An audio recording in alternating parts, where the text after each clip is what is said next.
Hello, my name is Max Piochowiak. I'm with Karlsruhe Institute of Technology, and today I'm talking about a new compression method for segmentation volumes. I'll start by giving a quick introduction into segmentation volume compression and have a look at previous work. Then I'll present our compression method and show how we can use it in interactive rendering. And in the end, we'll have a look at the results, mainly compression rates and rendering performance. Segmentation volumes are 3D voxel datasets where each voxel is assigned to one integer label. These labels then form continuous regions that segment the space into separate objects. Here we have some examples: the fiber reinforced polymer, where each of the individual fibers is its own label region, a mouse cortex scan in the middle, where individual neurons and axons are labeled into individual regions in the data, and on the right we have a simulation of tissue growth modeled on a cellular POTS model. This dataset is very dense, even though it's not that large in memory, but it has a very high label density. All of these domains can lead to datasets that are very large. This is a problem, as we need to interactively render and visualize these datasets for explorative analysis. This usually happens by keeping the datasets in GPU memory and then performing GPU-based ray marching. For GPU-based ray marching, we send out view rays for each of the pixels in an image plane, then advance along this ray until we hit some visible label in our dataset, and then assign a color based on this label to the pixel. Since the datasets don't fit into GPU memory in their original form, we need to rely on some form of compression. This can look like this in a rendering context, where we have a compressed volume that resides in GPU memory. Then our ray marching renderer requests visible areas for decompression for the next frame. These visible areas are then decoded into some cache containing these regions, and the ray marching renderer can access it in the next frame to assign colors to pixel. This leaves us with some requirements for a segmentation volume compression. First, we need to have strong compression rates, so the originally compressed representation of the volume fits into GPU memory at all times. We also need to support selective decompression to only decode the visible areas of a dataset, and the decompression should be parallelizable, of course. A very simple way of achieving two of these goals is to use a brick-wise compression. We start by cutting our volume into smaller bricks, for example 16 voxels cubed, and then all of these bricks are handled completely individually during compression and decompression. If we look at even our densest datasets with the largest number of labels per brick, which would be the cells data, then even a 16 voxels cubed brick, which has over 4,000 voxels, only contains 20 unique labels on average. This gives us an idea that we can strongly compress this data. However, the very complex information to store is the shape of the label regions. There's some previous work on brickwise segmentation volume compression. The most important one, as I would say, is Compresso. Compresso, quite cleverly, first does a connected component search on regions within a brick. A brick can, for example, be 8 by 8 by 1 voxels large, and then after this connected component search is carried out, all the border voxels between these regions are marked in black here in the figure on the right. This border voxel marking can then efficiently be stored in a bit mask, where each of the bits of a 16-bit integer here is either 0 or 1 if there's a border voxel or not. And then we only have to store one label per uniquely marked segmented connected component. Compresso also reuses the most frequent bit masks by storing them separately and allowing smaller references to these bit masks, further bringing down compression rates. However, the best compression rates are only achieved when the subsequent LZMA step is carried out over all of the bricks in the dataset. This hinders a bit the GPU applicability of the technique, as this global LZMA would have to be reversed before accessing individual bricks. Another brick-wise compression that's quite simple and straightforward would be to just use pelleting. This is, for example, what the NeuroGlancer framework does. Here, for each of the bricks, for example 8 by 8 by 8 voxels, we just store a pellet containing all the unique labels in a brick, and then per voxel in the brick we only have to use a small number of bits to reference an entry in this pellet. However, this still leaves us with 5 to up to 9 bits per voxel that we have to store for each of the bricks, leading to subpar compression rates. I will now present our method. It is similarly a brickwise compression. We also use a palette, but our palette references are not explicit but implicit. And we introduce some additional properties that are very beneficial for rendering, mainly a level of detail scheme that's directly encoded in our compression. In these examples, I will only show one individual brick, as all bricks are handled completely independently of another, and I will only show 2D examples, but the 3D case is just analog. The first thing we do is we start with a power of 2 sized brick and half the resolution until we end up with one label representing the whole brick, building a multi-resolution hierarchy of this brick. As we can't really filter or average label classifications, we assign the most frequent label of child nodes to respective parent nodes. Now what we will do in the following to store this label information per multigrid node is that we store one of a small set of operations that tell us how to assign a label to a grid node. Before we look at this operation set, let's first get an intuition of what happens when we look at this multi-resolution hierarchy from a coarse to a finer level.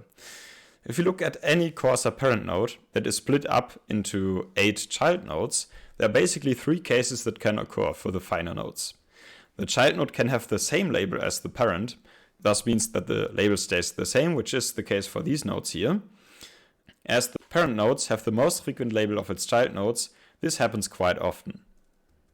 The second thing that can happen is that a new label region comes into existence on the finer resolution. In this example here, this is the case for the orange and purple label here.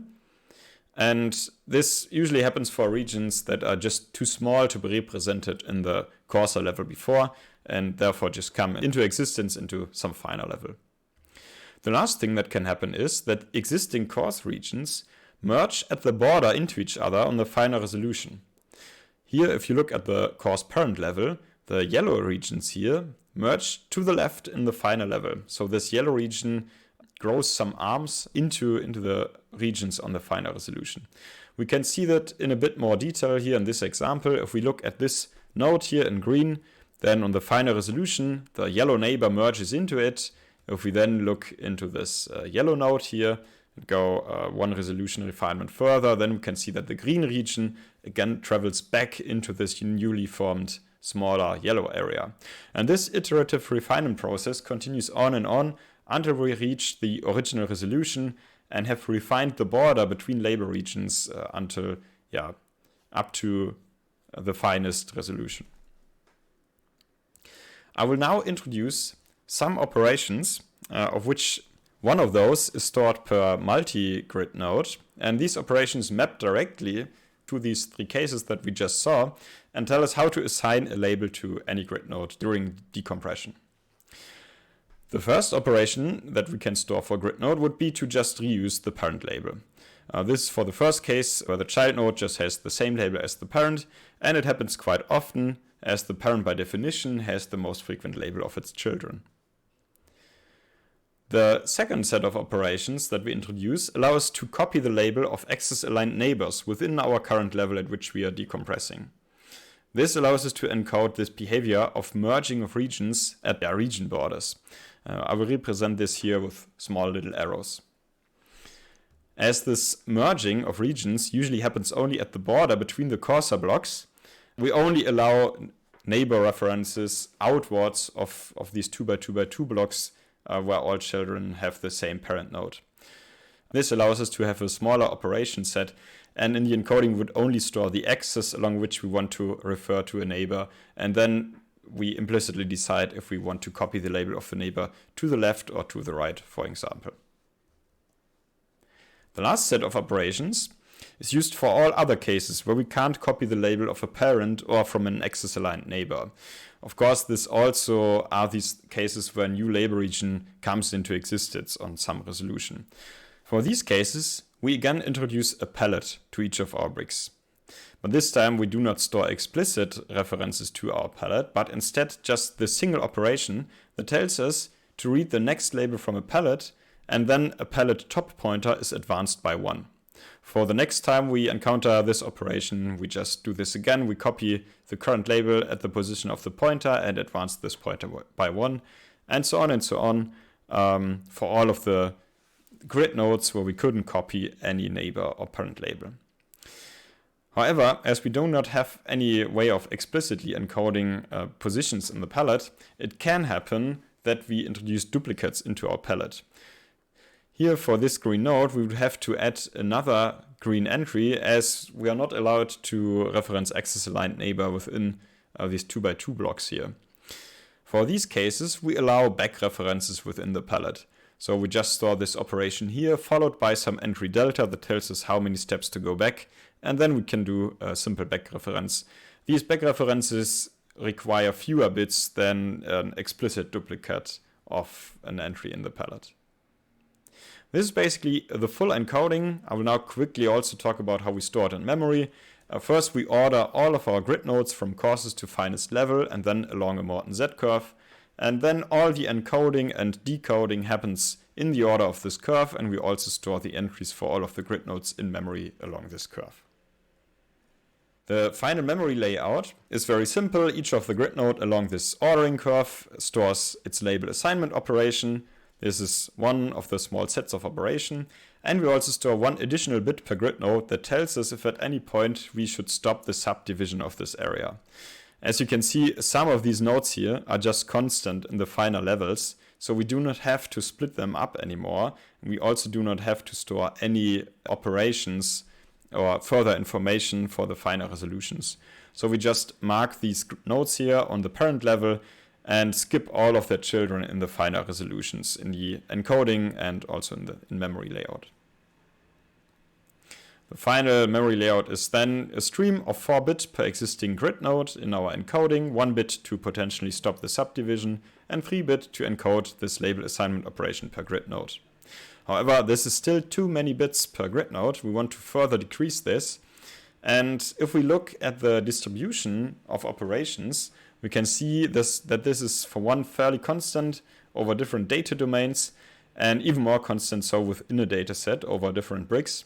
And this allows us to use variable bit length encoding to encode these operation codes. So we store the combination of subdivision bit and label assignment operation with an ANS variable bit length encoder, and this brings the full memory requirement down to approximately 2 bit per node on average. I will now quickly talk about how we can use our compression in interactive rendering. First, we start with a rendering stage that just checks the palette of all of the bricks if it contains any visible labels. If not, we can mark this brick as empty space, and the ray marching renderer can then omit all of these bricks until we hit something that's potentially visible. These potentially visible areas are decoded in the next frame, but in the current frame, the ray marching renderer can just look up the first entry of the palette, which is the coarsest representation of a brick. So this is a nice placeholder, but then in the next frame, the decoding stage decompresses all of the visible bricks in parallel, so the ray marching renderer can access them in frame 2. Let's now have a look at our results. Here we have these 3 datasets with different dataset sizes. Cells has a very high label density. Fibers, very complex anisotropic regions, and the cortex dataset is just very large with very inhomogeneously shaped label regions. For our very dense datasets, our compression rates are around 3%. For datasets that you would more commonly encounter from real-world measurements, you have compression rates around 1%, which is quite good in comparison. Our compression rates depend a bit on the brick size. In practice, we usually use a brick size of 32 voxels cubed, as it is a good middle ground between compression rates and rendering performance. If we compare our method with other techniques, we can see that we easily outperform the paletting that's used in NeuralGlancer and also the HDF5 brick gzip compression that's often used to store segmentation volumes on hard drives.